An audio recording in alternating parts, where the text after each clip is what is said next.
Tuhan. Selamat sore Bapak Ibu Saudara sekalian diberkati oleh Tuhan. Pada saat sore hari ini kita mau datang di hadapan Tuhan. Mari siapkan hati kita. Kita mau menyembah Tuhan. Kita mau mengagungkan nama Tuhan. Kita mau mentinggikan nama Tuhan. Kita mau angkat pujian, ku bersyukur padamu Tuhan. Saya undang untuk kita bangkit berdiri. Kita mau sama-sama menaikkan syukur kita di hadapan Tuhan. Haleluya. Terima kasih Tuhan. Terima kasih Yesus Tuhan. Ku bersyukur padamu Tuhan atas kasih-Mu dan bermazmur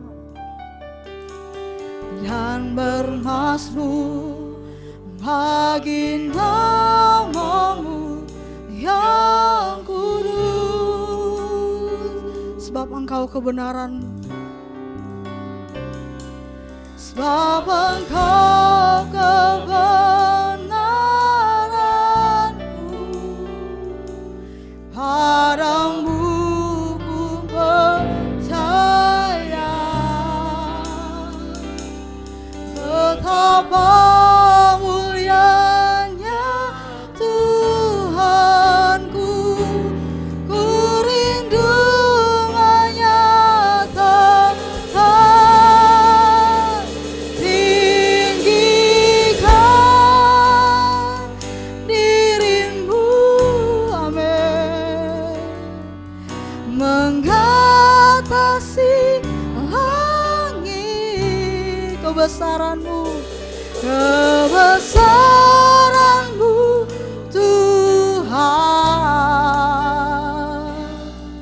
mengatasi bumi. Tinggikan dirimu, mengatasi kemuliaan-Mu Tuhan, mengatasi bumi. Haleluya, terima kasih Tuhan. Bersyukur padamu Tuhan, amin, atas kasih-Mu, haleluya, dan bermazmur bagi nama-Mu yang kudus. Bapa Engkau, sebab Engkau kebenaranku, padamu ku percaya. Betapa mulianya Tuhanku, ku rindu menyatakan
kebesaran-Mu, kebesaran-Mu Tuhan, kemuliaan-Mu, kemuliaan-Mu Tuhan,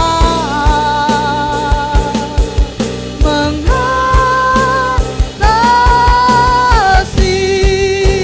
bumi.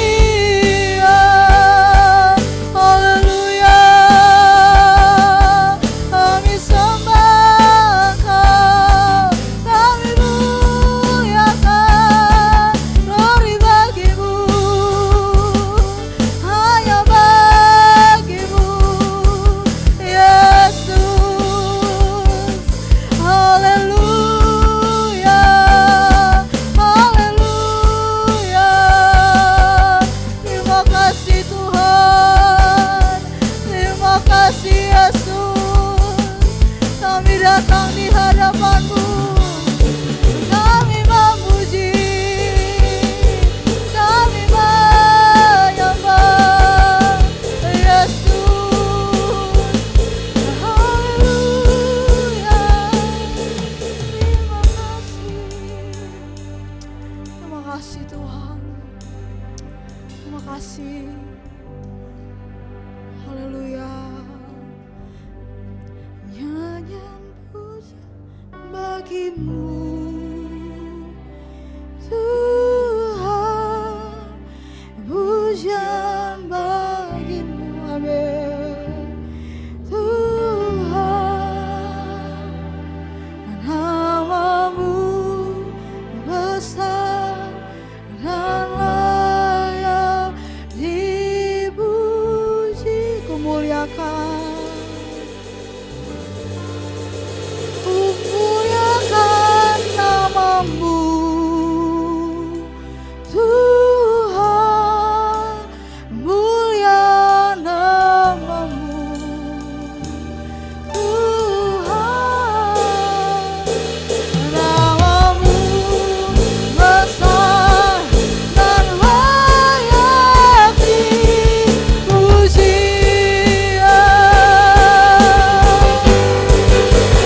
Pujian bagi-Mu Tuhan, pujian bagi-Mu Tuhan, nama-Mu besar dan layak dipuji. Muliakan nama-Mu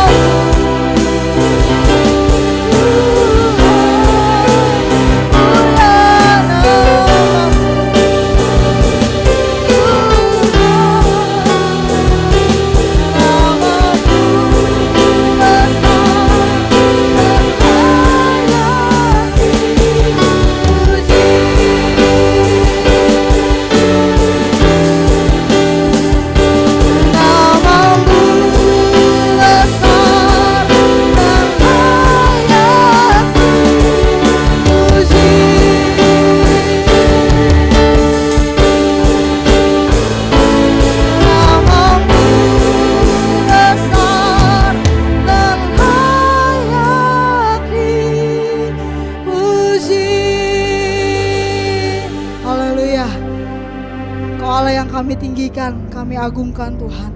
Sebab hanya Engkau yang layak kami sembah dalam kehidupan kami. Kami bersyukur pada saat sore hari ini kami dapat berkumpul untuk memuji, memuliakan nama-Mu Tuhan. Untuk kami datang beribadah kepada-Mu. Kami mau siapkan hati kami yang paling terbaik Tuhan. Untuk kami menaikkan pujian penyembahan kami di hadapan-Mu ya Bapa. Engkau berkati ibadah kami ini dari awal, pertengahan hingga akhirnya. Bila semua dalam pimpinan kuasa Roh Kudus-Mu saja ya Bapa. Jika ada kuasa roh jahat yang ingin mengganggu kami ya Bapa dalam jalannya ibadah kami mau tolak semuanya di dalam nama Tuhan Yesus. Bilang Kau yang bertata di atas pujian penyembahan kami ya Bapa. Kau juga memberkati umat-umat-Mu yang masih dalam perjalanan. Kiranya Tuhan tibakan tempat tujuan ini dengan selamat, tanpa kurang satu apapun, dan bersama-sama berkumpul kami untuk memuji, memuliakan nama-Mu Tuhan. Terima kasih Tuhan, terima kasih Bapa yang baik. Kami siap memulaikan ibadah kami hanya di dalam nama Tuhan Yesus Kristus. Haleluya. Amin. Puji Tuhan. Silakan duduk Bapak Ibu Saudara sekalian diberkati oleh Tuhan. Pada saat sore hari ini kita mau datang membawa pujian penyembahan kita di hadapan Tuhan. Amin. Haleluya. Kita mau angkat pujian, kami datang bawa pujian.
tiba saatnya kita mau membuka ruang kesaksian.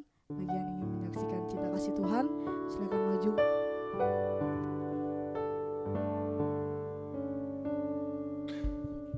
Terima kasih.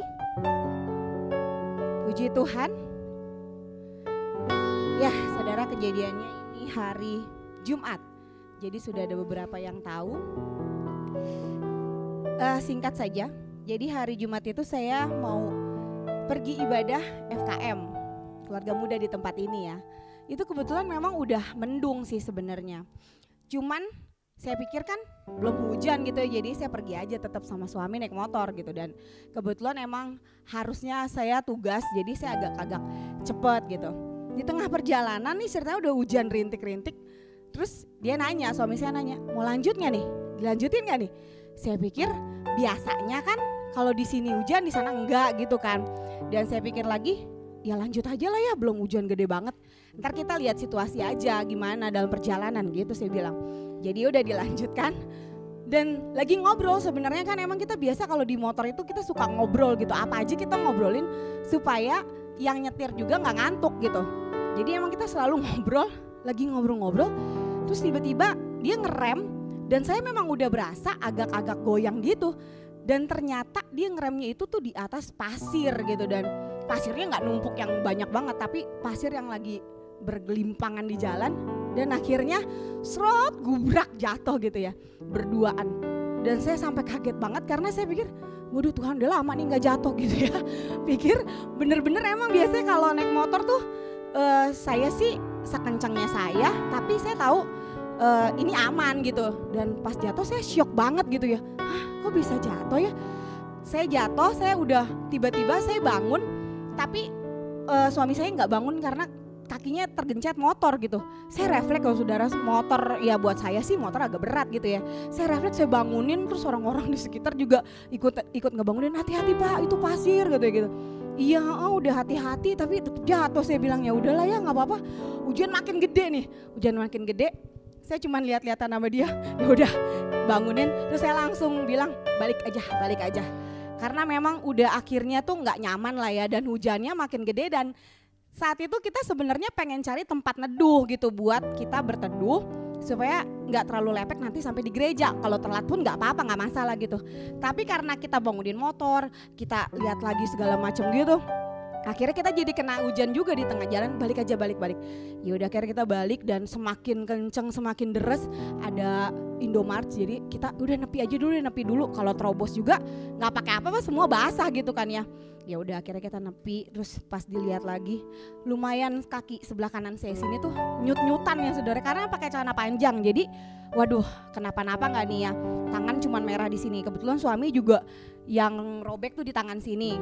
Pas saya lihat, waduh saya sempat fotoin, maaf ya kita nggak jadi datang karena kita jatuh dari motor.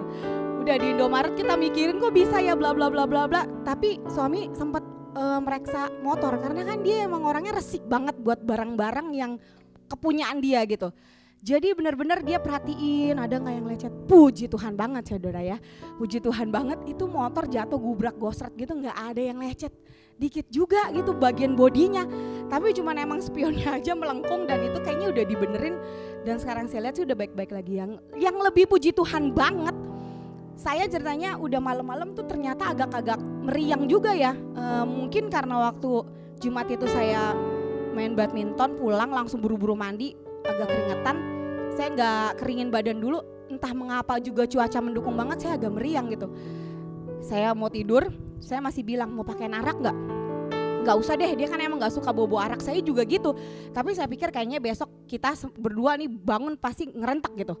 Saya kan dapat arak tuh dari Mama Ruth, jadi pernah dikasih, saya simpen, papa yang dikasih saya simpen, saya ambil, saya ke atas, saya gosokin itu ternyata memar ya di sini saudara, ngilu banget, sakit banget, tapi saya gosok, saya tekan gitu, dalam nama Yesus udah nyut, udah tidur. Besok paginya dia ngomong, kan dia bangun duluan tuh, saya bangun, dia bilang, ngerentak ya badan kamu, sakit ya? Saya bilang puji Tuhan banget loh, enggak loh, kenapa ya? Ini juga yang memar tuh udah kempes, tadinya tuh agak agak memar, emang langsung bengkak ya, beda yang kiri sama yang kanan gitu. Saya bilang, aduh kamu sih nggak mau pakai arak gitu. Ya soalnya nggak enak baunya. Ya udah, selamat menikmati.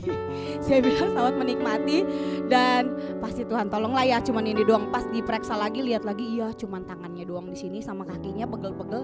Dan puji Tuhan sampai sekarang kita nggak ngerasa yang gimana-gimana bisa datang ke tempat ini. Semua karena Tuhan yang pelihara, Tuhan yang tolong. Karena sebenarnya itu dalam keadaan jalan yang ramai ya saudara.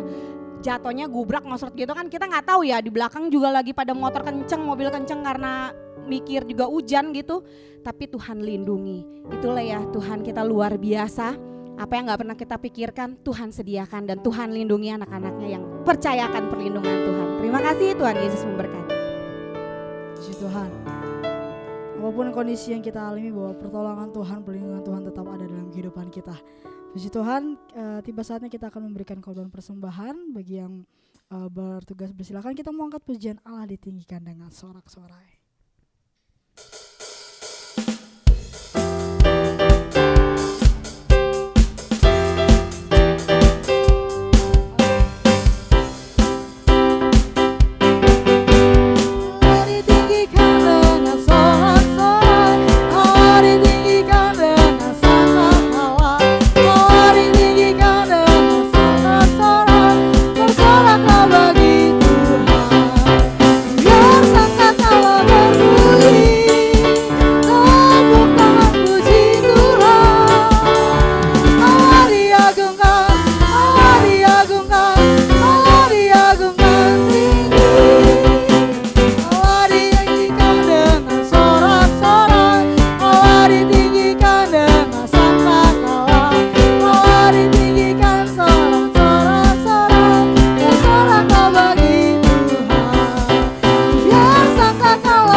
Tuhan,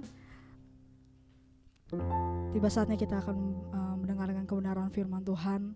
Mari siapkan hati kita lebih dalam lagi, bahwa hanya Engkau yang terindah dalam kehidupan kami Tuhan. Sehingga untuk kita bangkit berdiri. Haleluya Yesus, terima kasih Tuhan.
kuasai hati dan pikiran kami Bapa, sehingga kami hanya untuk mendengarkan firman-Mu saja Tuhan. Terima kasih Tuhan, kami mau mendengarkan firman-Mu. Kami alaskan doa kami hanya di dalam nama Tuhan Yesus Kristus. Haleluya, amin. Puji Tuhan, silakan duduk Bapak Ibu Saudara sekalian. Saya serahkan kepada Bapak Gembala.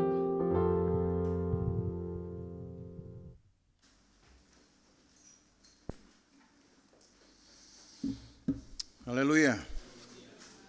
Puji Tuhan. Haleluya, puji Tuhan. Sebagaimana orang Israel harus dulu merayakan Paskah sebelum mereka berjalan ya, berjalan untuk keluar dari Mesir, ya, berangkat untuk meninggalkan Mesir. Maka ternyata dengan aturan yang sama Allah memberlakukan ketetapan itu, ya, atau menggunakan ketetapan itu, menggunakannya kembali lebih tepatnya. Itu sebabnya kalau kita sudah mengikuti serial khotbah ini, saudara, ya, tentang kalenderisasi, ya, atau periodisasi dari perjalanan-perjalanan orang Israel, maka kita temukan ada 50 hari sejak dari kemah pertemuan itu berdiri, ya, atau lebih tepatnya sudah tuntas dan sudah ditahbiskan. Ada 50 hari orang Israel mempersiapkan barisan mereka, ya, mempersiapkan juga kelompok-kelompok berkemah dan kelompok-kelompok tugas mereka sebelum mereka akan menempuh etape kedua, ya, dalam perjalanan pengembaraan itu. Jadi kalau ditulis di dalam Alkitab, di dalam Keluaran pasal 40 ayat 17, bahwa tanggal 1 bulan yang kedua kemah itu berdiri, lalu di bilangan 1 ditulis bahwa tanggal 20 bulan kedua orang Israel baru akan memulai perjalanannya. Berarti dari tanggal 1 bulan 2 ke tanggal tanggal 1 bulan 1 ke tanggal 20 bulan 2 itu ada 50 hari. Ya. 50 hari toh, kalau saudara hitung tanggal 1 bulan 1 ke tanggal 20 bulan 2. Nah, di dalam 50 hari itulah, saudara, kita sudah membahas panjang lebar Allah mempersiapkan bangsa ini dengan hitungan-hitungan yang jelas untuk menjadi perhatian orang Israel tentang kekuatan dan kelemahan mereka. Apa yang harus mereka antisipasi, tapi apa yang bisa mereka lakukan dengan angka-angka itu, dengan jumlah-jumlah itu. Bahwa memang Tuhan bekerja sangat rinci sekali. Tuhan bekerja begitu sempurna sekali, ya. Dan kesempurnaan Allah menuntut juga pemikiran dan perhatian yang sama dari umat Tuhan.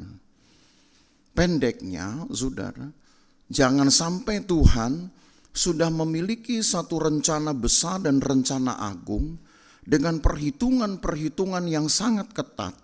Tapi umat Tuhan terkesan biasa-biasa saja di dalam menanggapi pekerjaan Tuhan. Ya. Nanti saudara akan tahu bahwa di dalam perjanjian baru masih ada angka, bahkan kuota yang ditetapkan bagi bangsa pilihannya untuk memperoleh kehidupan yang penuh dengan kedamaian. Masih dipakai. Mungkin kita pikir memang ada angkanya ya orang-orang masuk sorga. Kita memang tidak pernah tahu, karena di dalam Alkitab tidak ada angka-angka itu. Tetapi bermain dengan angka-angka yang sudah mengalir di dalam pekerjaan Allah, bahkan menjadi prinsip-prinsip pekerjaan Allah, kita harusnya tahu. Dan kita bisa menanggapi pekerjaan Tuhan itu, bahwa Allah memperhatikan hal yang detail sekali. Gitu ya. Nah, dari 50 hari antara kemah pertemuan ditahbiskan dengan berjalannya orang Israel menempuh etapa kedua, ada perayaan Paskah yang harus dilakukan dulu oleh orang Israel sambil hitungan-hitungan itu berjalan.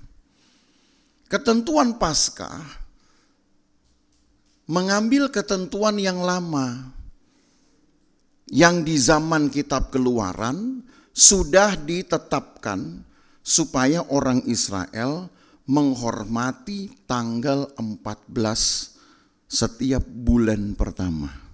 Itu Paskah.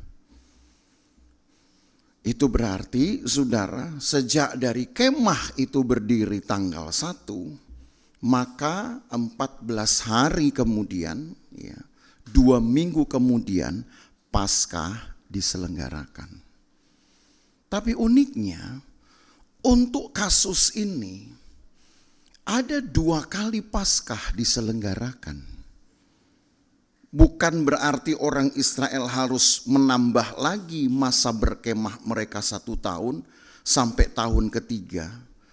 Tapi Paskah yang kedua, yang sebutlah Paskah luar biasa, itu diadakan 1 bulan setelah Paskah yang umumnya. Paskah yang memang ketentuan Mesir, sebutlah begitu ya, ketentuan yang lahir di Mesir. Kalau kita membaca di Bilangan pasal yang ke-9, kita baca mulai ayat yang pertama sampai ayat yang ke-5, ditulis begini. Bilangan 9 ayat 1 sampai 5. Tuhan berfirman kepada Musa di padang gurun Sinai pada bulan yang pertama tahun yang kedua sesudah mereka keluar dari tanah Mesir, orang Israel harus merayakan Paskah pada waktunya. Pada hari yang ke-14 bulan ini, pada waktu senja, haruslah kamu merayakan pada waktu yang ditetapkan menurut segala ketetapan dan peraturan, haruslah kamu merayakannya. Tanggalnya 14, tanggal perayaan Paskah. Lalu Musa menyuruh orang Israel merayakan Paskah. Maka mereka merayakan Paskah pada bulan yang pertama, pada hari yang ke-14 bulan itu, pada waktu senja di padang gurun Sinai. Tepat seperti yang diperintahkan Tuhan kepada Musa. Jalanlah Paskah itu. Berjalan apa adanya. Tetapi, nah ini kasusnya mulai muncul. Ayat yang ke-6. Tetapi ada beberapa orang yang najis oleh karena mayat, sehingga tidak dapat merayakan Paskah pada hari itu.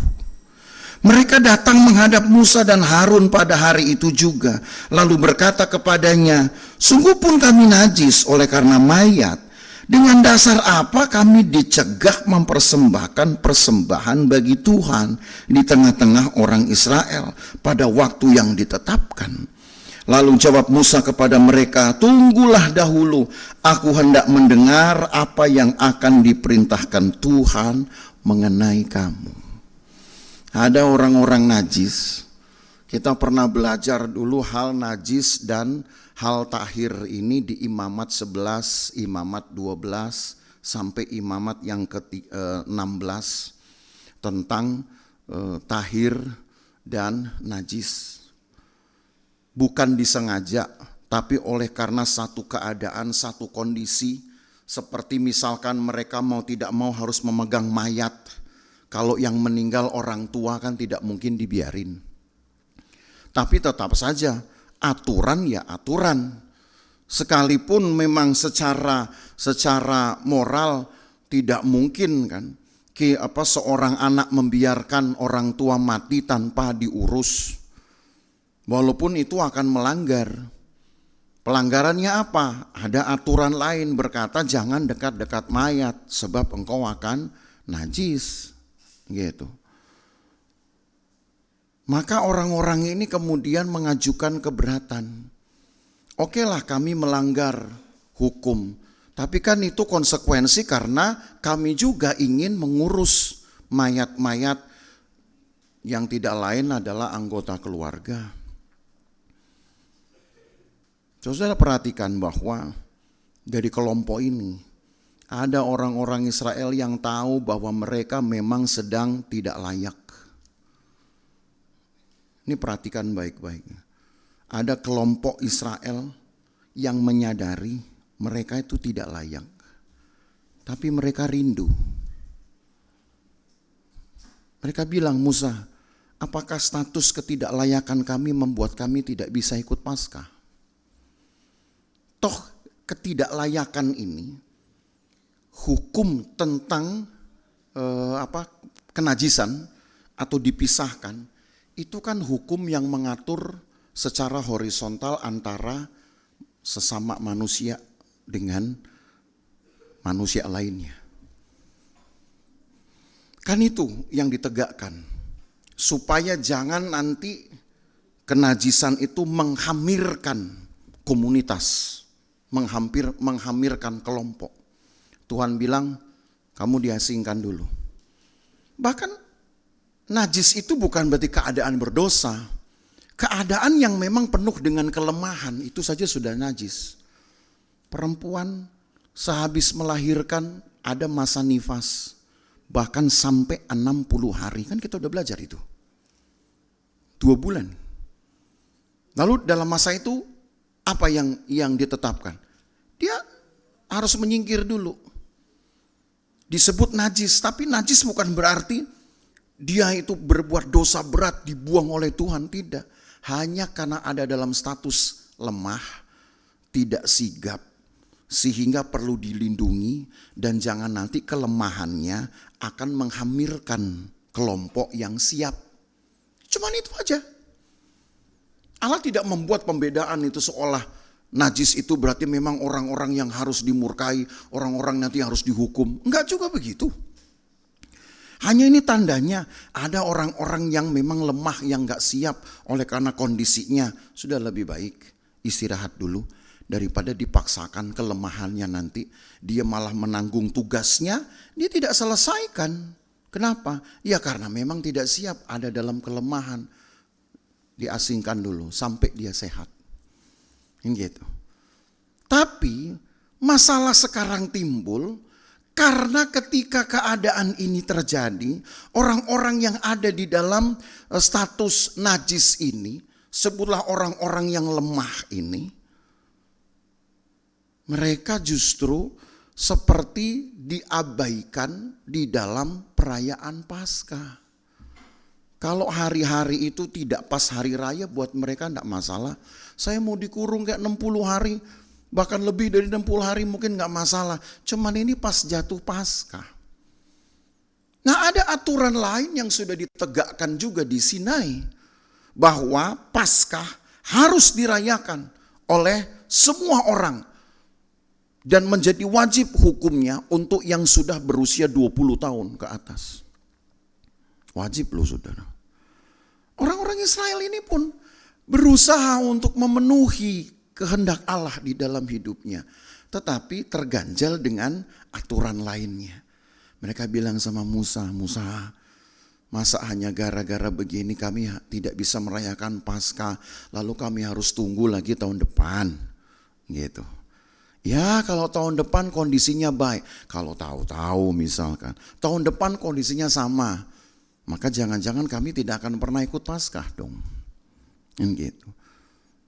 Bukankah aturan najis ini hanya untuk melindungi secara horizontal saja antara manusia dengan manusia? Kepada Tuhan kan Allah yang bisa mengerti hati kita. Masa kita harus dihambat untuk mempersembahkan persembahan? Kan begitu ayatnya ya. Yang keberatan yang disampaikan kan itu. Coba kita baca ayat yang ke-7. Saya ulangi ayat yang ke-7. Lalu berkata kepadanya, sungguh pun kami najis oleh karena mayat. Dengan dasar apakah kami dicegah mempersembahkan persembahan bagi Tuhan? Kan kenajisan ini kan hanya untuk melindungi kami dari kelompok-kelompok yang lebih siap.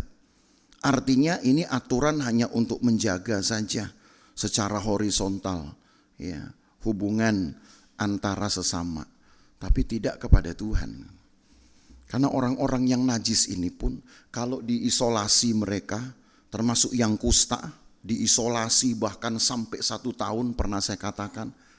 Mereka bukan berarti hanya nganggur dia menghayal, mereka juga harus beribadah kepada Tuhan dengan cara mereka sendiri, dengan cara yang ditentukan sendiri. Walau tidak ikut secara berjemaah, tapi mereka harus berhubungan dengan Tuhan, saudara. Tidak terabaikan orang-orang ini.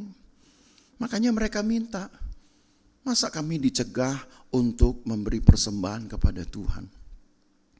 Saya baca ayat ini sampai berulang kali. Kenapa saudara? Banyak orang merasa layak, merasa baik keadaannya, tapi tidak mau memberi apa-apa kepada Tuhan. Keadaan ini terbalik.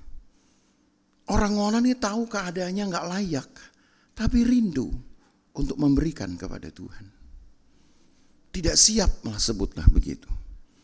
Tapi mereka tidak ingin melewatkan hari raya yang ditetapkan untuk sebuah pengalaman perjumpaan dengan Tuhan. Ya, lagi-lagi memang manusia itu selalu cirinya ada 4, saudara. Ada yang kelihatan memang sanggup, ya, tapi sanggup gitu. Kelihatan memang siap dan betul-betul siap, itu yang paling baik. Tapi ada yang kelihatannya siap, tapi begitu dipercayakan sesuatu, hancur pekerjaan di tangannya. Tapi ada yang memang tidak siap sebenarnya. Tapi ketika dia melakukan pekerjaan Tuhan, dia malah justru menjaga sakralnya itu, rasa hormatnya itu, sehingga diterimalah pekerjaan Tuhan itu. Diterimalah pekerjaannya oleh Tuhan. Nah, ada orang yang memang gak siap dan memang juga tidak bisa melakukan apa-apa. Itu sudahlah, ya, itu kita anggap itu sudah kasta paling bawah, ya. Gak bisa diapa-apain lagi. Ini orang-orang ini mau. Dan karena itu Musa gak bisa jawab. Dia bilang, saya tanya Tuhan dulu ya. Lalu tahu Tuhan bilang apa? Nah, ini hebatnya Tuhan kita yang tahu hati. Allah itu melihat hati. Kalau manusia yang melihat, apa yang dilihat? Banyak yang dilihat banyak. Ya. Kalau Tuhan cuma lihat hati. Walaupun Allah maha tahu, tapi yang dia cuma mau lihat hati saudara. Kalau kita nggak maha tahu, tapi semua dikepoin, semua mau dilihat. Ya. Yang nggak harus dilihat tetap dilihat, itu manusia. Allah kita maha tahu, cuman dia mau lihat hati. Manusia tidak maha tahu, tapi maunya tahu banyak. Gitu. Makanya harus bertobat kita ini. Nah, tahu Tuhan bilang apa? Ayat 9. Lalu berfirmanlah Tuhan kepada Musa, katakanlah kepada orang Israel, apabila salah seorang di antara kamu atau keturunanmu najis oleh karena mayat, atau berada dalam perjalanan jauh, maka ia harus juga merayakan Paskah bagi Tuhan. Tuhan bilang boleh. Gitu. Tetapi ayat 11, pada bulan yang kedua, pada hari yang ke-14, pada waktu senja, haruslah orang-orang itu merayakannya. Ada perbedaan gak ini dengan Paskah tadi yang di ayat-ayat pertama? Paskah tadi ayat yang kelima, coba saudara ke ayat 5 lagi. Maka mereka merayakan Paskah pada bulan yang pertama. Pada hari yang ke-14, bulan pertama. Sedangkan ketentuan untuk orang najis di ayat 11, pada bulan yang kedua, pada hari yang ke-14. Maka saya sebut ini yang Paskah luar biasa. Allah berikan kesempatan untuk orang-orang najis ini merayakan Paskah 1 bulan setelah Paskah yang normal diselenggarakan dulu. Selesai dulu. Kok lama banget? Ya, karena Paskah itu saja totalnya perlu 7 hari sebenarnya, saudara. Perlu 7 hari. Lalu orang-orang ini pun masih diberi kesempatan untuk mentahirkan diri dulu kan. Ambillah masa pentahiran yang paling cepat 14 hari. Jadi 21 hari totalnya. 7 hari merayakan Paskah, baru kemudian 14 hari masa pentahiran. Barulah mereka persiapkan 1 minggu mereka diberi kesempatan untuk mempersiapkan Paskah. Jadi jaraknya 1 bulan. Paskah itu penting ternyata. Sehingga orang-orang yang tidak layak ini Allah perhatikan. Allah enggak kemudian larang mereka, enggak usah tunggu tahun depan. Enggak ada sudah. Oleh Allah sendiri Paskah begitu penting, begitu sakralnya, sehingga ada orang-orang yang tertunda ikut Paskah, Allah berikan Paskah remedial. Bayangin tuh, kalau ujian tuh ada remedial, ini Paskah remedial. Hebat kan, Paskah luar biasa. Cuma jangan nanti saudara berkata, kalau gitu seandainya saya Paskah pertama saya belum layak, nanti saya ikut Paskah kedua. Ini aturan buat orang Israel, kalau buat gereja mah Paskah sekali aja saudara. Ya, saudara mau bikin Paskah 2 kali, kan tekor dana. Gitu. Belum lagi nanti ada hari raya yang lain, Natal lagi bikin. Gitu. Wah tekor ini. Kalau orang Israel udah siap tekor saudara, tiap hari potong-potong sapi. Ya, buat mereka itu udah biasa. Buat kita itu luar biasa. Tapi yang saya mau garis bawahi, bahwa Tuhan sangat menghargai ini. Orang Israel tidak boleh terlewat merayakan Paskah. Karena di dalam Paskah lah ada momen di mana Tuhan melindungi orang Israel. Menjamin hak-haknya. Termasuk yang paling utama dan yang paling mahal adalah hak hidupnya. Kenapa harus begitu? Kan ceritanya kita sudah pernah ikuti itu. Di dalam kitab Keluaran pasal yang ke-12. Tentang malam sebelum Paskah. Ketika Tuhan hendak mengeluarkan Israel dari Mesir. Firaun masih saja berusaha untuk menahan mereka. Lalu Tuhan bilang kepada Musa, kasih tahu sama Firaun, malam ini akan ada kematian yang akan terjadi di seluruh tanah Mesir, baik untuk anak sulung manusia maupun anak sulung hewan. Aku akan cabut nyawanya. Tapi untuk orang-orang yang membubuhkan tanda darah pada ambang pintu rumahnya, maka rumah itu akan aku cover. Gitu. Jadi kalau kayak ini kan di cover, tapi ini kan cuma belakangnya sudah, cover tutup. Gitu. Ya dalam bahasa gampangnya dibungkus, bungkus, nggak perlu karet ya, jangan saudara persoalkan karetnya ini, bungkus. Bungkus itu artinya dilindungi. Kalau ada sesuatu yang datang merusak, maka bungkusnya dulu yang akan rusak. Yang ada yang dilindungi dalam bungkusan itu tidak akan rusak. Dan Allah perlu menjamin hak hidup manusia itu dengan caranya, dengan kekuatannya, dibungkusnya hidup kita. Supaya kalau ada sesuatu yang merusak, yang mau merusak hidup saudara, maka dia akan berhadapan dengan Tuhan dulu sebagai pelindungnya. Itu Tuhan jamin, saudara. Sehingga ribuan tahun berikutnya, seorang penulis kitab Ibrani menulis begini. Nah, saya nggak balik ke kitab Keluaran, karena di kitab Keluaran kan saya anggap saudara sudah lulus, gitu ya. Kalau nggak lulus, remedial. Di Ibrani pasal yang ke-11, disaksikanlah oleh penulis kitab ini tentang Musa. Kita akan baca dari ayat yang ke-28, atau mungkin lebih enak kita baca dari ayat 24 ya, supaya alur ceritanya kita bisa dapatkan. Ibrani 11 dari ayat 24. Karena iman, maka Musa setelah dewasa menolak disebut anak putri Firaun. Karena ia lebih suka menderita sengsara dengan umat Allah daripada untuk sementara menikmati kesenangan dari dosa. Oh, ini ayat ini luar biasa loh, saudara. Nanti kita akan perdalam ya tentang teologi penderitaan menurut Alkitab. Karena orang Kristen itu dipanggil untuk menderita, bukan untuk senang-senang. Kalau untuk senang-senang, saudara pergi aja kemana gitu kayak gitu.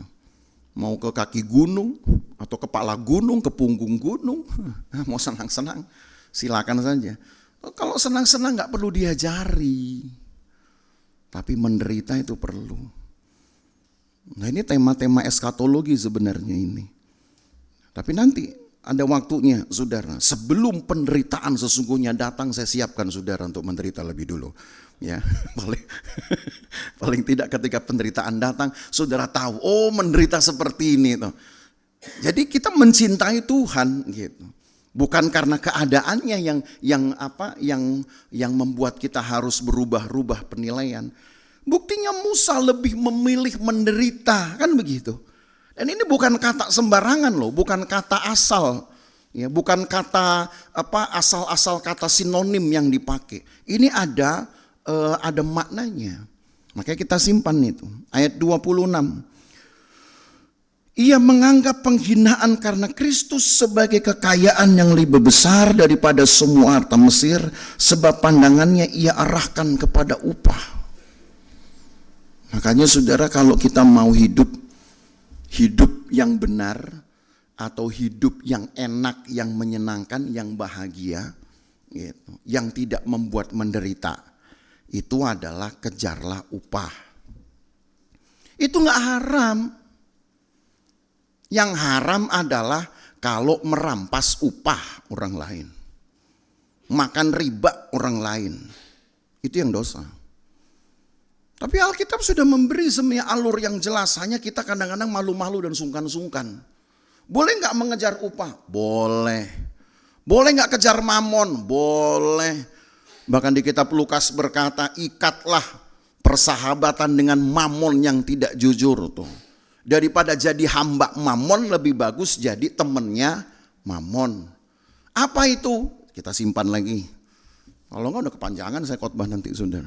Ya, kita simpan loh tema. Saudara ingat-ingat, catat ini.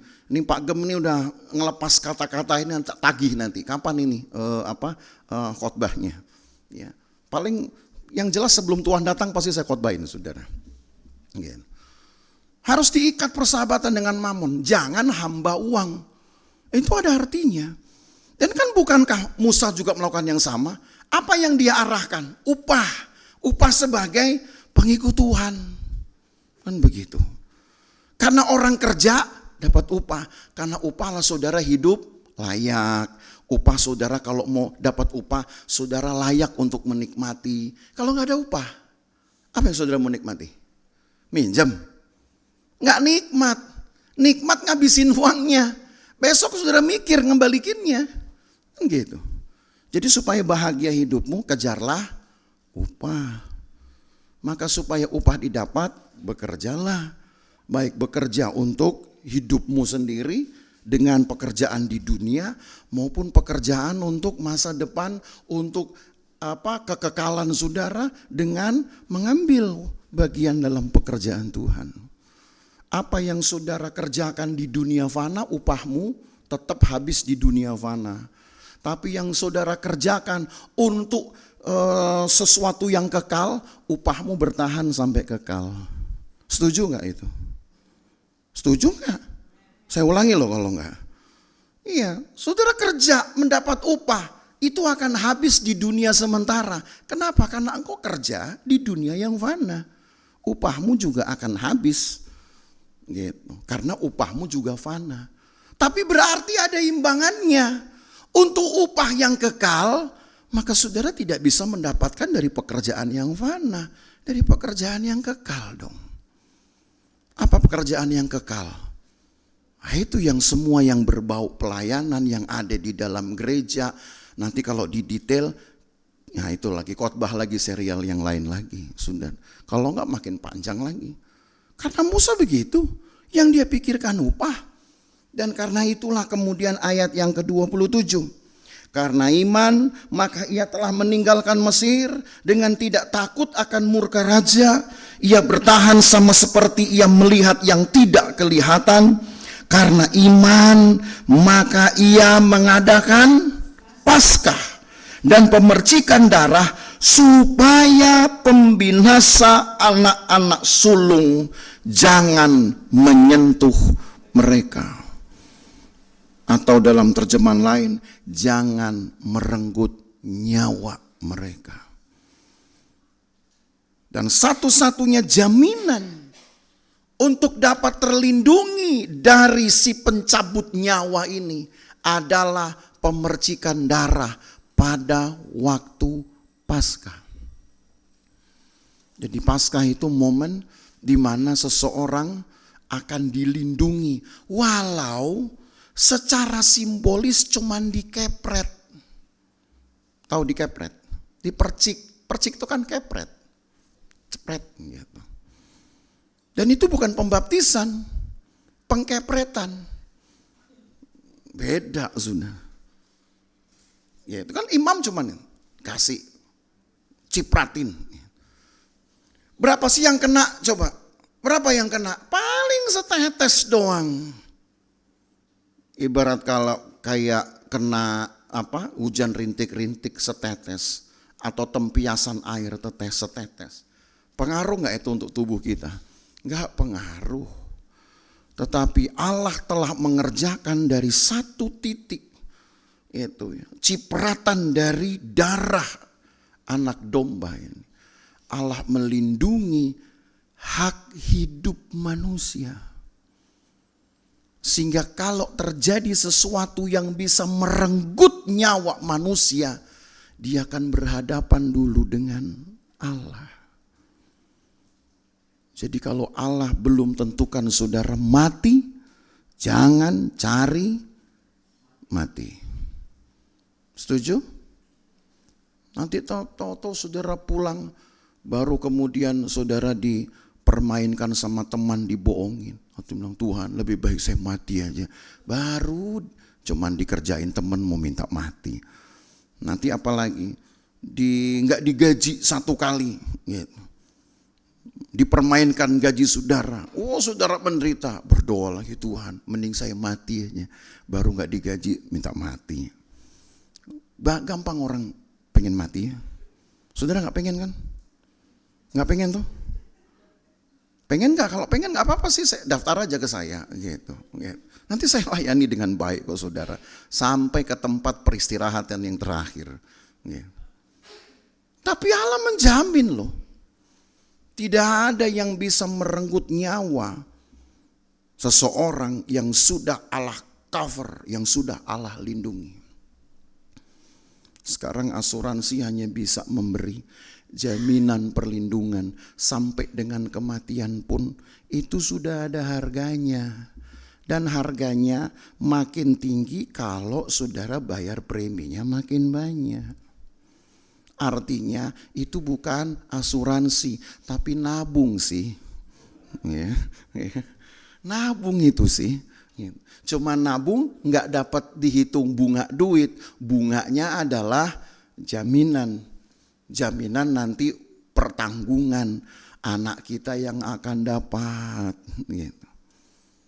Tapi siapa yang bisa menjamin bahwa hidup kita akan terlepaskan dari bahaya? Hanya Tuhan. Hanya Tuhan. Itu waktu Lina sama Dwi jatuh.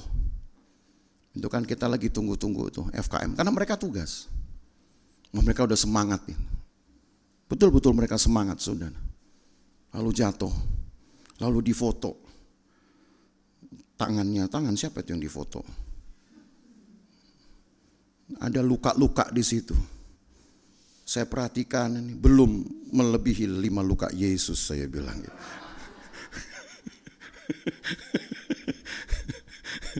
Itu tangannya siapa? Tangannya Dwi kali itu ya. Memang sudah, lukanya lumayan dalam, tapi saya hitung cuma 3. Gitu. Baru 3. Ya, untung mereka bisa bangun, saudara. Kalau tidak, saya kan harus ke sana dan saya berfirman, bangkitlah dan berjalanlah, kan begitu.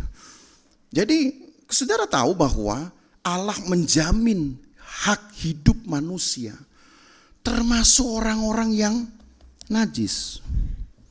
Kalau kita kembali kepada Bilangan pasal 9, orang najis itu dalam pandangan umum enaknya diapain?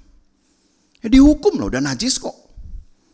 Tapi Allah beri kesempatan, nanti bulan yang kedua, tanggal 14, 30 hari kemudian, Tuhan bilang, kamu yang rayakan Paskah. Saya hampir gak percaya loh dengan ayat ini, saudara. Saya baca berulang kali ayat ini. Saya bilang, aduh Tuhan, luar biasa kasih Tuhan ini. Sampai orang-orang yang gak layak, Allah masih bisa kasih kesempatan, saudara.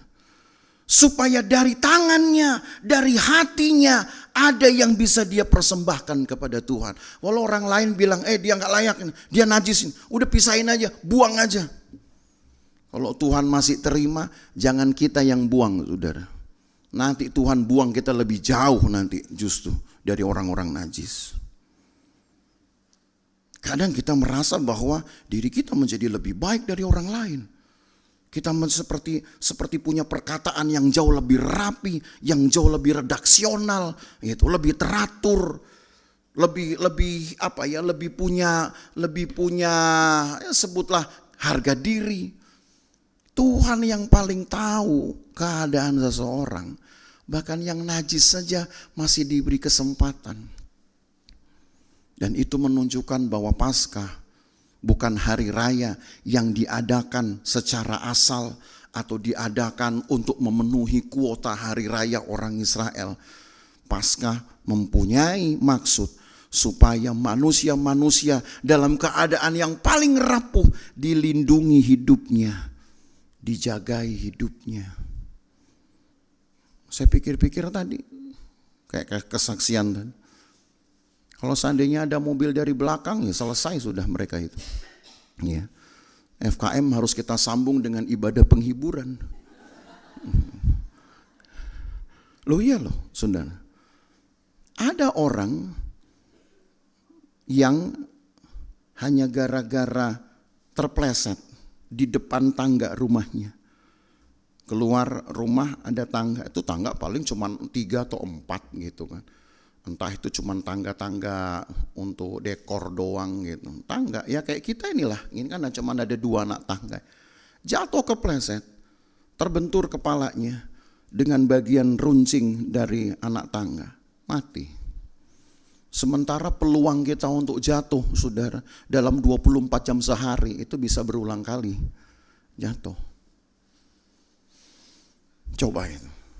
Allah melindungi kita loh, saudara. Mungkin saudara pikir, aduh kebetulan kepala saya gak terbentur. Aduh kebetulan ini yang runcingnya udah tinggal mepet dikit. Kalau kita kesaksian kita dramatisir lagi, saudara. Puji Tuhan saudara, udah tinggal segini banget gitu. Supaya orang kadang-kadang dramatisir. Padahal itu Tuhan yang udah menjaga. Tuhan yang sudah menatang. Kalau mau kena ya kena aja. Tapi ada juga seseorang yang bersaksi. bukan kesaksian langsung saya dengar. Jadi anak Tuhan bersaksi di gereja seseorang, lalu pendeta ini yang cerita ke saya. Seseorang dibegal 37 tusukan. Semua kena organ vital. Tidak mati. Oh ya? Iya, kena organ vital.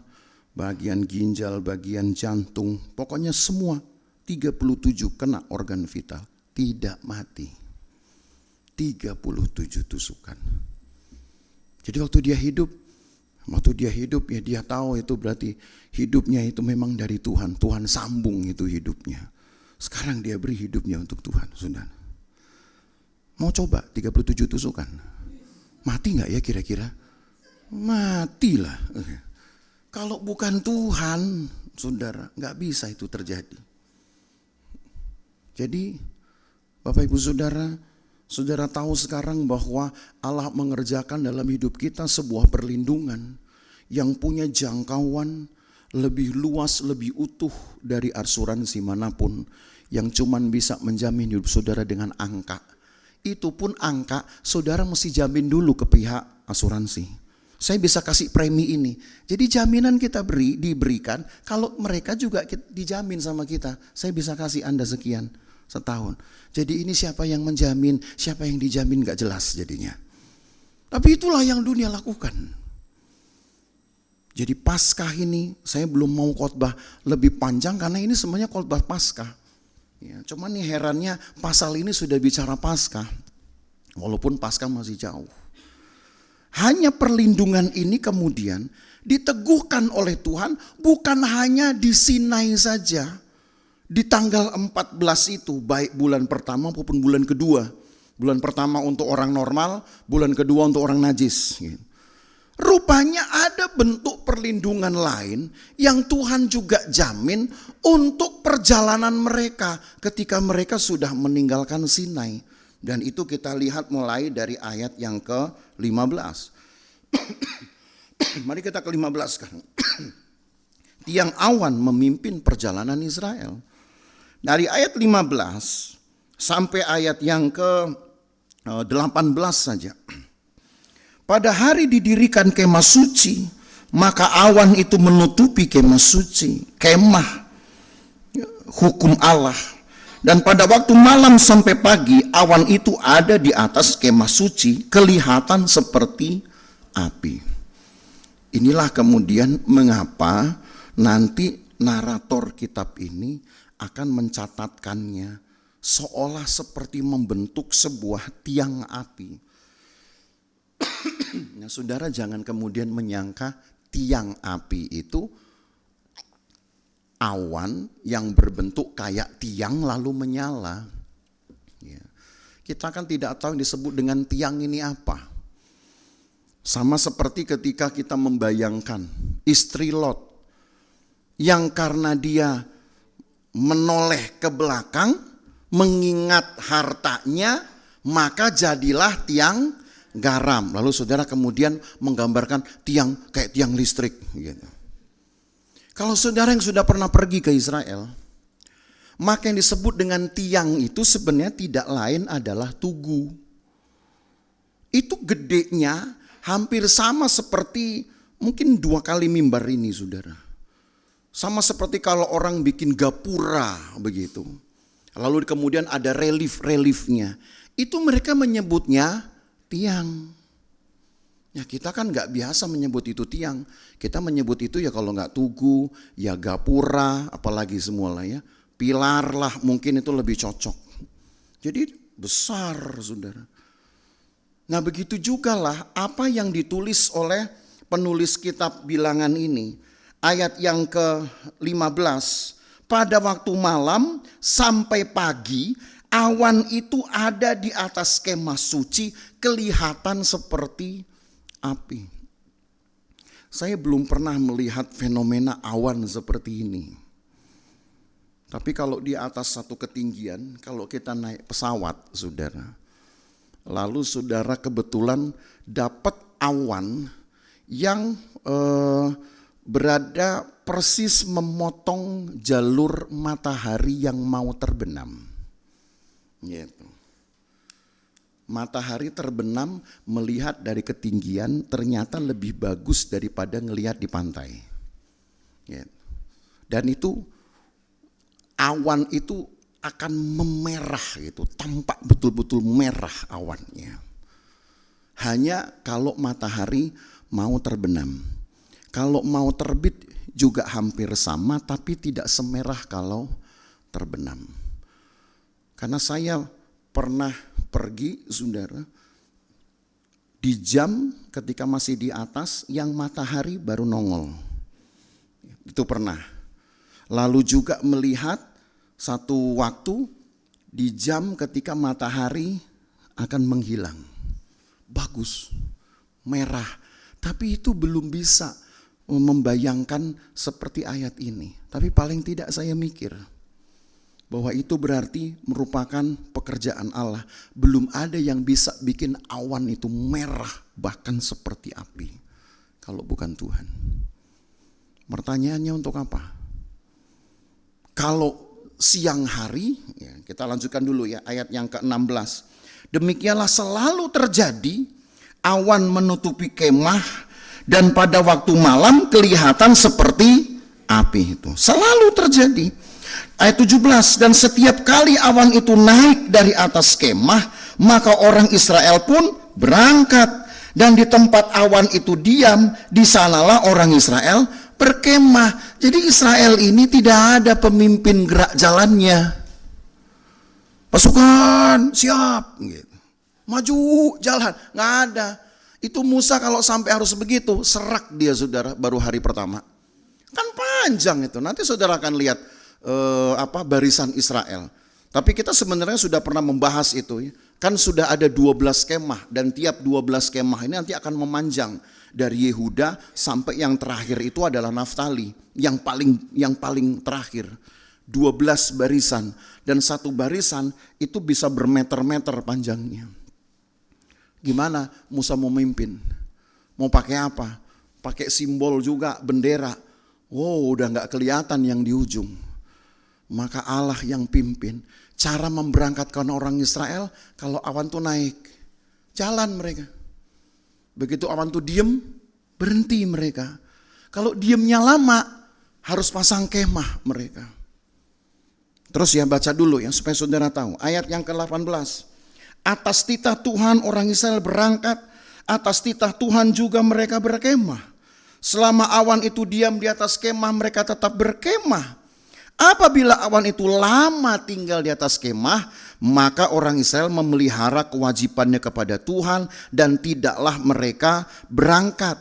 Ada kalanya awan itu hanya tinggal beberapa hari di atas kemah suci. Maka atas titah Tuhan mereka berkemah dan atas titah Tuhan juga mereka berangkat. Ini kalau saudara baca ayat yang ke-21, ada yang bahkan cuma 2 hari. Ada yang sampai 1 bulan. Semua Allah tentukan dan tidak perlu ada suara. Yang perlu adalah awan naik. Awan itu naik, maka orang Israel harus berjalan. Awan itu berhenti, maka orang Israel berkemah. Kalau dia di siang hari, maka dia akan menudungi panasnya matahari.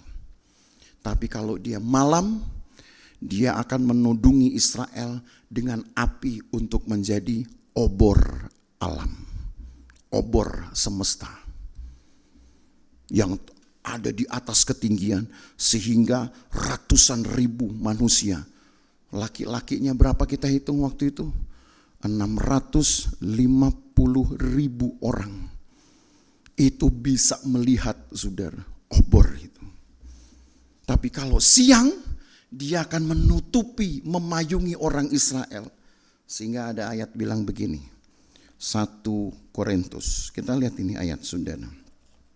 Ini kemegahan dari seorang Paulus dalam memberi kesaksian tentang tiang awan ini. 1 Korintus pasal yang ke-10 ayat ayat 1 dan ayat 2. 1 Korintus pasal 10 ayat 1 dan ayat 2. Aku mau supaya kamu mengetahui saudara-saudara bahwa nenek moyang kita semua berada di bawah perlindungan awan, dan bahwa mereka semua telah melintasi laut untuk menjadi pengikut Musa. Mereka semua telah dibaptis dalam awan dan dalam laut.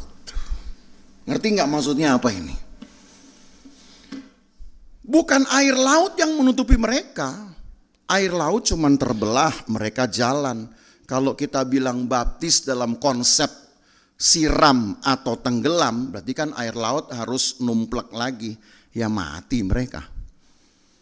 Tapi ayat ini berkata bahwa air laut itu, Laut Merah itu yang terbelah, itu sudah disebut sebagai pembaptisan untuk orang Israel. Berarti ini ada makna lain. Lalu yang kedua, Paulus juga bilang bahwa awan yang menutupi mereka itu pun, itu juga ibarat momen pembaptisan. Nah, kalau kita pakai prinsip pembaptisan itu adalah siram dan juga tenggelam, masuk ke dalam air, berarti awan itu harus bungkus mereka dong. Harus turun, saudara. Ya, dan itu kan hal yang tidak mungkin. Tapi mengapa untuk hal ini awan bisa dijadikan simbol pembaptisan dan air laut pun dijadikan simbol pembaptisan? Karena yang diangkat itu adalah perlindungan. Karena ayat 1 kan begitu bunyinya. Coba naik kembali ayat 1. Bahwa nenek moyang kita semua berada di bawah perlindungan awan, dan bahwa mereka semua telah melintasi laut. Hanya untuk menjadi pengikut Musa, ayat 2. Mereka semua dibaptis di dalam awan dan di dalam laut. Pernah payungan siang-siang? Kalau payungan kan hujan-hujanan. Payungan siang-siang. Apa yang terjadi dengan payung yang saudara pegang? Nggak terjadi apa-apa. Tapi saudara lihat ke bawah. Ada lingkaran batas zona terang dan zona gelap. Saya tanya sama saudara, pernahkah saudara yang payungan siang hari bisa berjalan melampaui garis bayanganmu, garis bayangan payung? Bisa nggak? Ini payung, saudara ngelangkah. Bisa nggak? Bisa untuk langkah pertama kali, asal payungnya dipinggirin. Cuman mau jalan begitu sampai ke glodok. Kalau nggak diketawain orang, saudara, ini orang ini sehat apa enggak? Gitu. Di mana payung kita diangkat, kita akan berada di dalam bayangan payung. Allah nggak izinkan orang Israel itu jalan di luar zona perlindungan awan. Itu yang disebut dengan dibaptis. Bisa nggak orang Israel kira-kira lari keluar dari garis bayangan? Bisa, tapi resikonya orang ini bukan pengikut Musa. Yang bukan pengikut Musa binasakan. Karena kalau bukan pengikut Musa, berarti bukan pengikut Tuhan. Kenapa? Ya kan melanggar titah Tuhan. Itu sebabnya Allah menjamin hak hidup orang Israel. Bukan hanya Paskah, karena Paskah itu harus di perkemahan. Mereka merayakan Paskah kalau mereka berkemah. Tapi kan perjalanan orang Israel kan tidak hanya ditentukan dengan banyaknya perkemahan mereka. Nanti ketika kita bahas sampai pasal 33 kita bilangan, saudara akan tahu bahwa orang Israel akan membangun kemah mereka dari Mesir sampai ke Kanaan, sampai ke tanah perjanjian, itu sebanyak 42 tempat, 42 perkemahan. Nanti saya kasih petanya sama saudara. 42 perkemahan orang Israel miliki, bongkar pasang selama 40 tahun perjalanan. Dan di dalam perkemahan itu, kalau hari raya Paskah baru mereka lakukan. Tapi Allah tidak pernah mengizinkan Paskah dirayakan di dalam perjalanan. Kok bisa? Allah pun ngitung. Kalau sudah mau dekat Paskah, maka orang Israel pasti akan berkemah. Jadi artinya Allah jamin di dalam perteduhan kita, Allah lindungi hidup. Di dalam aktivitas kita, Allah lindungi hidup saudara. Dan cara Tuhan itu luar biasa. Kita nggak perlu lihat Tuhan dengan payung seperti apa Allah lindungi kami. Makanya selalu saya katakan tiap pagi kalau berdoa itu saudara, yang membuat saya itu suka kemudian terhenti berdoa itu adalah kalau saya masih bisa bernafas. Sebab bisa bangun pagi itu hal yang luar biasa buat saya. Ada orang yang susah bangun. Atau waktu mau tidur tidak masalah, tapi waktu mau bangun tiba-tiba punya masalah. Tidak bisa bangun. Kenapa kaki saya nggak bisa digerakkan tiba-tiba? Ada kesaksian seperti itu, stres orangnya saudara. Hamba Tuhan, tahu-tahu bangun pagi, nggak bisa menggerakkan tangannya, nggak bisa menggerakkan kakinya. Putus asa dan mati bukan karena sakit, mati gara-gara putus asa. Sampai seperti itu. Maka kalau saudara bisa bangun, bersyukur. Gak bisa tidur, ya berdoa aja. Gitu. Jangan nanti bilang, duh saya gak bisa tidur, gimana ya Pak Pendeta. Ya gak apa-apa kalau gak bisa tidur mah. Yang susah kalau gak bisa bangun. Jadi gak bisa tidur saudara, nikmati aja. Gitu. Bikinlah apapun yang saudara sampai bisa bikin tidur. Gitu. Gimana caranya? Olahraga mata, olahraga tangan, olahraga kaki, bikin capek, lama-lama tidur. Kan gitu. Begitu tidur kan saudara nggak perlu pusing, mau tidur di mana kek, gitu kan. Pokoknya tidur. Tapi yang penting besok pagi bisa bangun daripada udah disiapin tempat tidurnya, udah dikasih permadani. Saudara tidur besoknya nggak bisa bangun. Banyak yang besuk setelah itu. Waduh, paling nggak enak hidup saudara. Jadi yang nggak bisa tidur mengucap syukur. Yang bisa bangun, yang nggak bisa bangun, ya berdoalah saudara. Itulah tandanya hidup kita dijaga oleh Tuhan. Dan kalau kita tahu Allah sudah membuat perlindungan, di bawah perlindungan Tuhan inilah berarti Allah ingin setiap orang menikmati hidupnya. Karena Allah sediakan apa yang perlu untuk hidup kita, saudara. Itu kan berarti Allah yang sudah sediakan. Kalau orang ini dibiarkan hidup, berarti dia perlu biaya hidup, Allah kasih. Ada yang stres dengan biaya hidup? Nggak ada ya? Ada yang stres dengan gaya hidup? Oh banyak. Banyak. Lebih banyak orang stres dengan gaya hidup daripada dengan biaya hidup. Dan yang bikin kita stres sebenarnya bukan karena biaya hidup, tapi karena gaya hidup. Terlampau banyak macam, orang lain punya pengen. Lihat orang lain punya pengen. Gitu. Lama-lama saudara besar pasak daripada tiang. Kenapa? Karena yang orang lain punya pengen.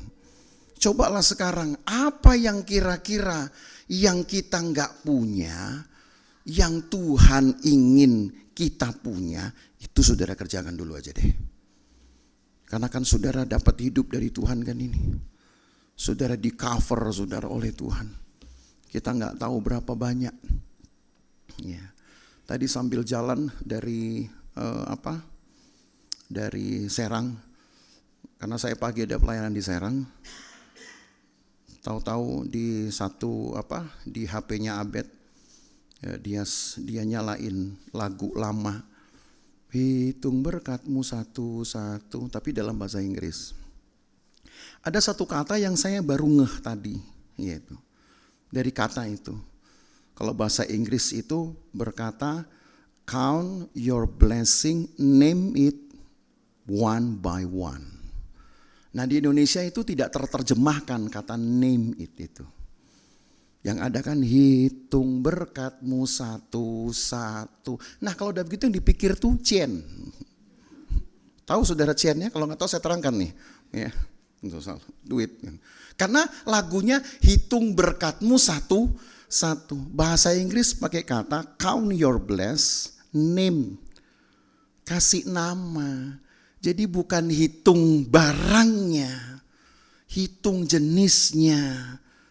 Lalu kasih nama, oh ini berkat kehidupan, ini berkat keturunan, apalagi, oh ini berkat rumah tangga, ini berkat anak-anak, ini berkat umur panjang, gitu maksudnya. Hitung saudara, pernah hitung? Ayo, gak pernah kan? Cuman kadang-kadang kita yang paling hitung-hitungan, paling pinter betul kita ini hitung-hitungan.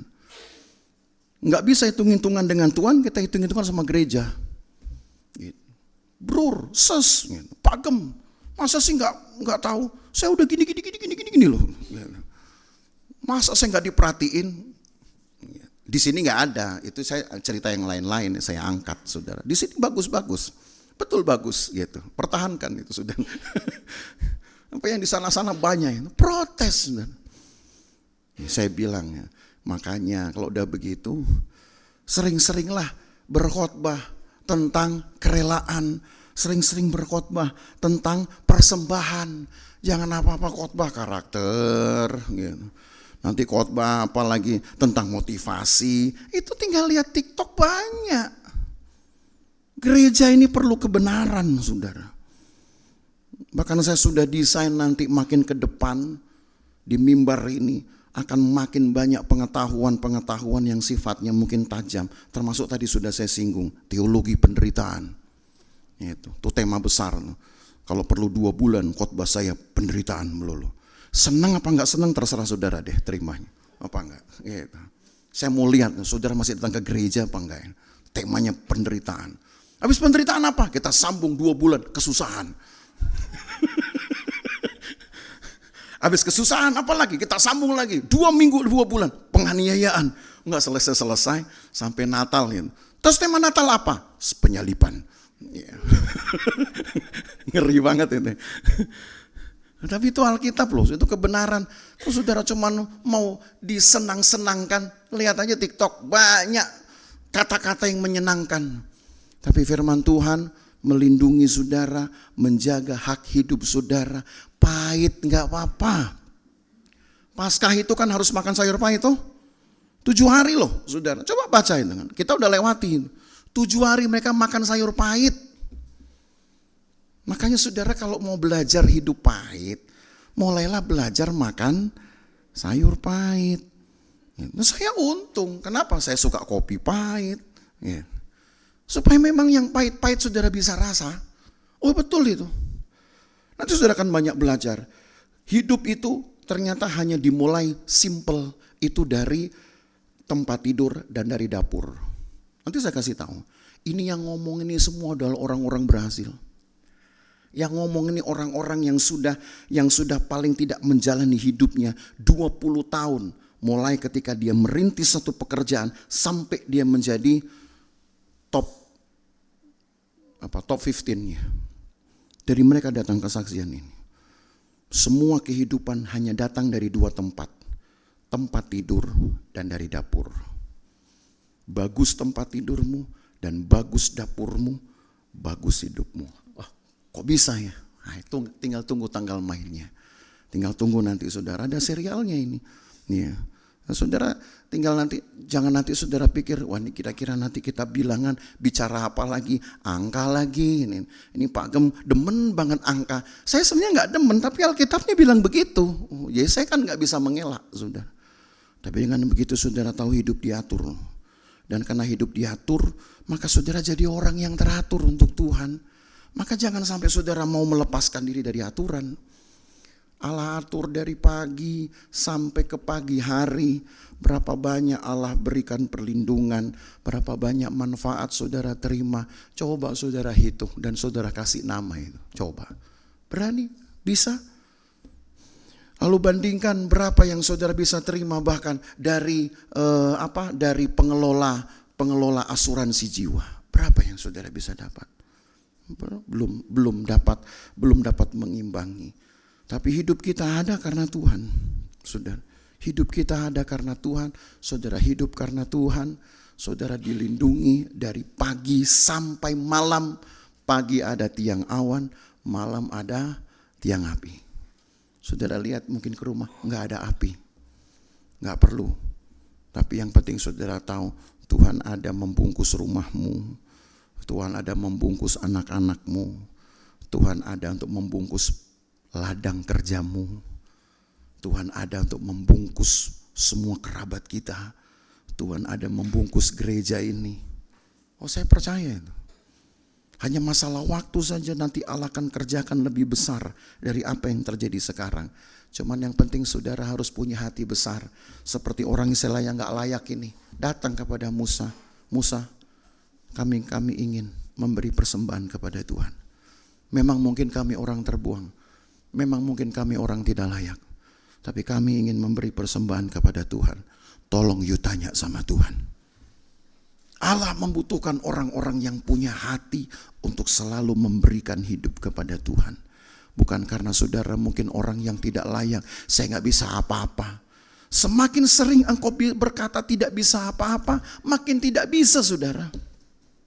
Tapi berkatalah Tuhan saya mau, maka pasti Tuhan akan buat dari yang tidak bisa akan menjadi bisa.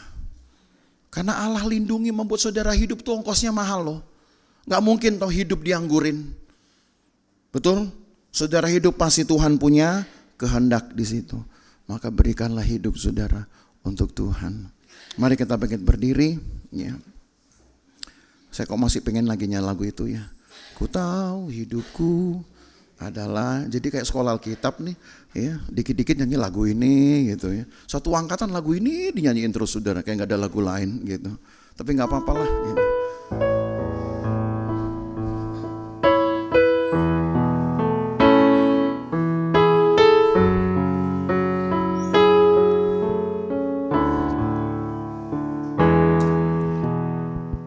Pujian dan syukurku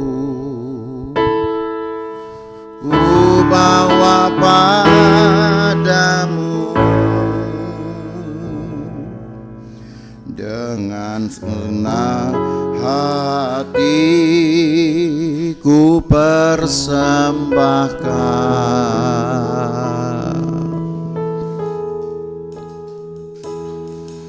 Sadar bila ku semua karena anugerah, bukan karena kekuatanku. Ku tahu hidupku, ku tahu hidupku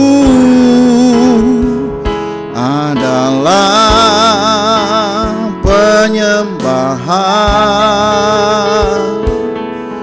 Kau ciptakanku dalam kemuliaan-Mu.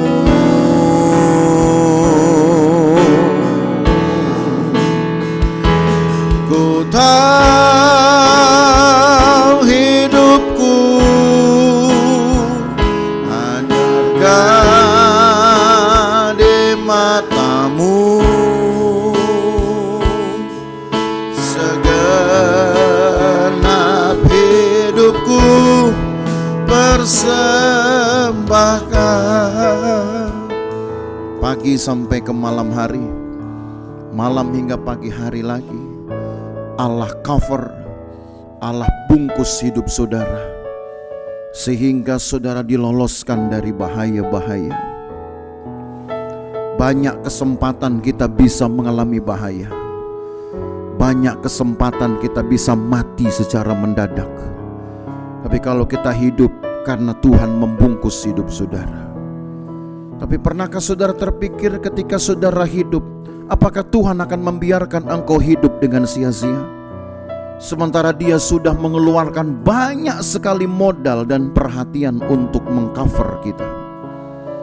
Maka saudara ketahuilah, kalau kita hidup berarti ada yang Tuhan tunggu dari hidupmu. Mungkin hari ini engkau belum tahu, tapi engkau harus cari tahu itu dengan Tuhanmu sendiri. apa yang Tuhan inginkan. Karena itulah Musa perlu waktu 80 tahun untuk menggumuli panggilannya. 40 tahun dia di Mesir, tapi Alkitab berkata dia tidak mau mempertahankan status sebagai anak Firaun. Dia lebih memilih untuk menderita. Maka 40 tahun kedua dia memilih untuk tinggal di Midian, tempat yang berbeda dengan istana Firaun. Di Firaun dia dilayani, tapi di Midian dia harus melayani.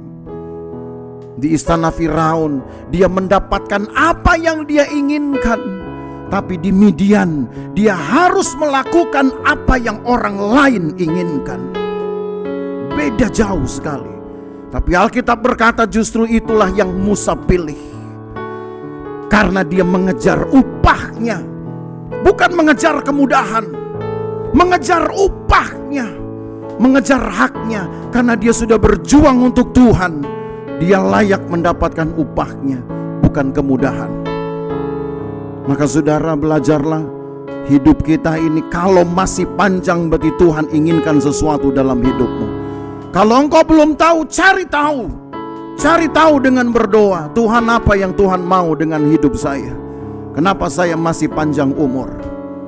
Ada orang lain yang sakit-sakit tapi masih panjang umur. Ada yang sebentar sakit sudah berangkat. Kita tidak tahu misteri hidup ini, tapi yang jelas bahwa kalau kita masih hidup, bagi Tuhan inginkan sesuatu dalam hidupmu. Ada yang harus engkau penuhi. Kejarlah upah kekal, upah sorga. Itu yang saudara harus kejar selama hidup ini. Nyanyikan lagu ini dari awal sekali lagi, sambil naikkanlah pengharapan saudara kepada Tuhan.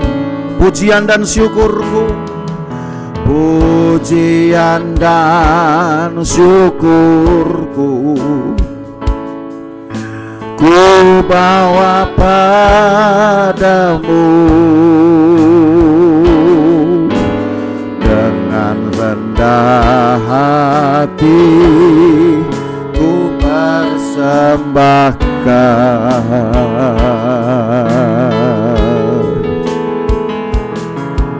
sadar bila ku ada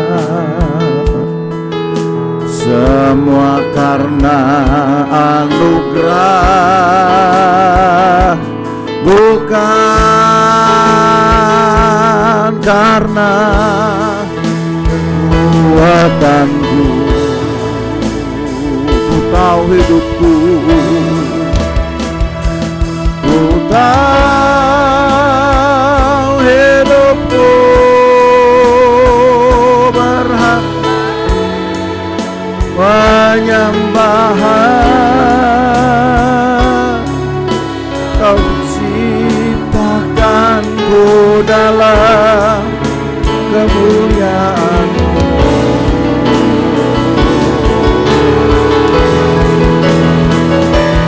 Ku tahu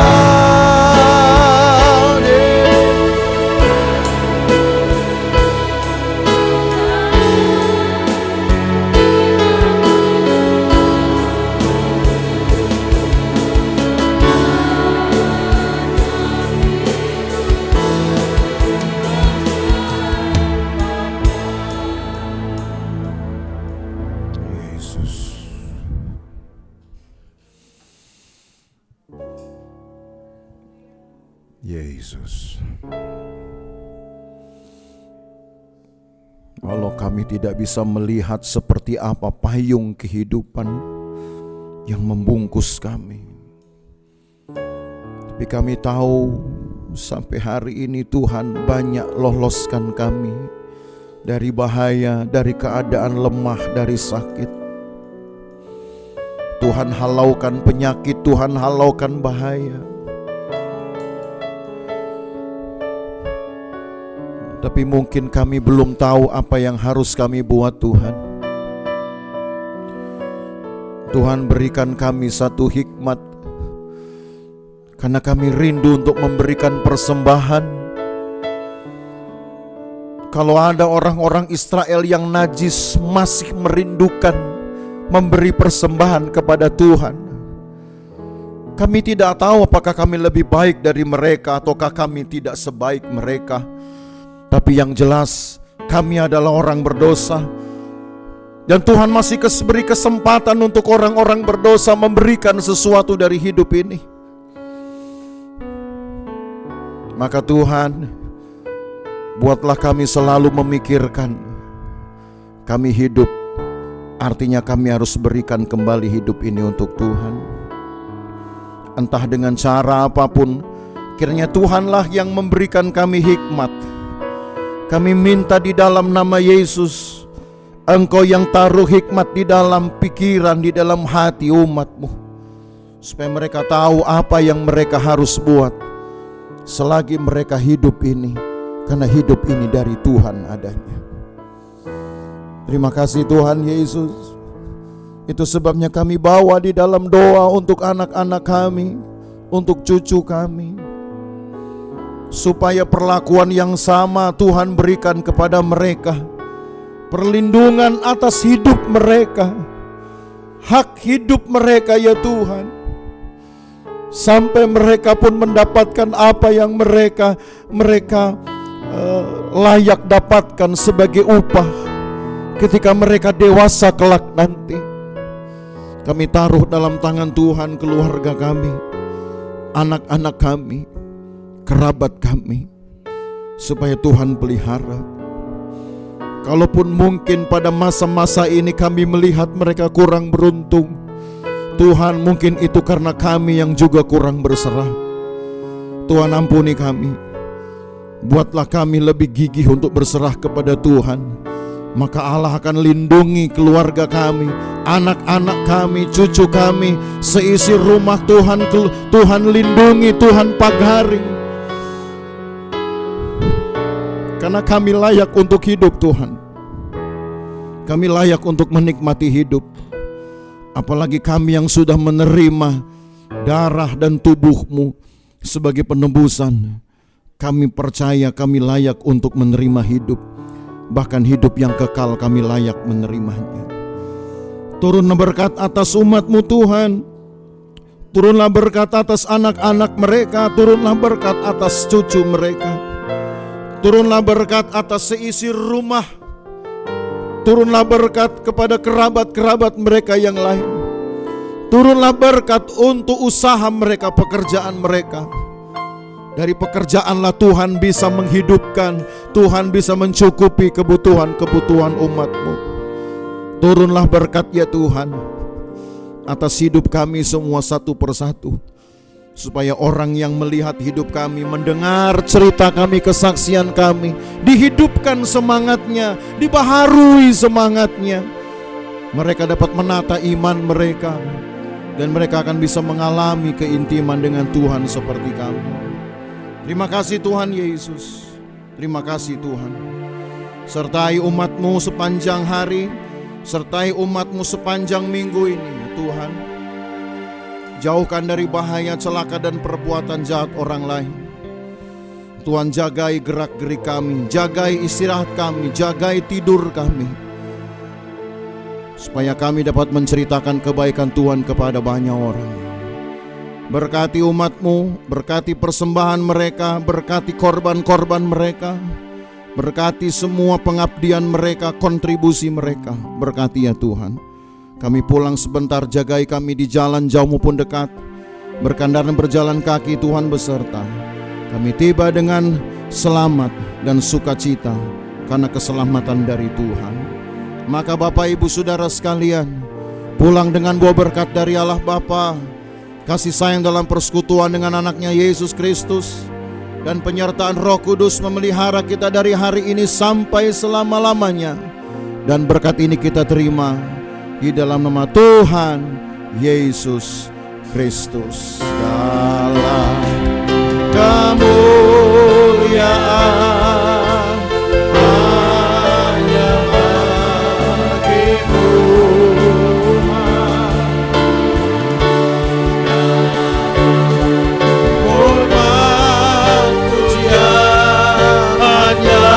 bagi-Mu. Kuasa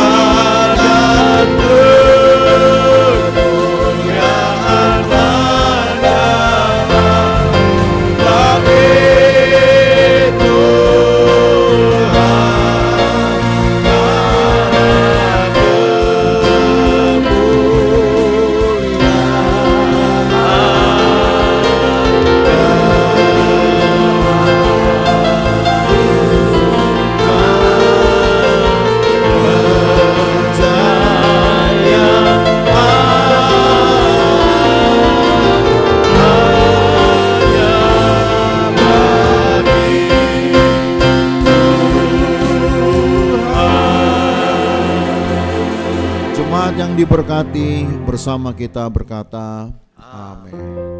Selamat hari Minggu sudah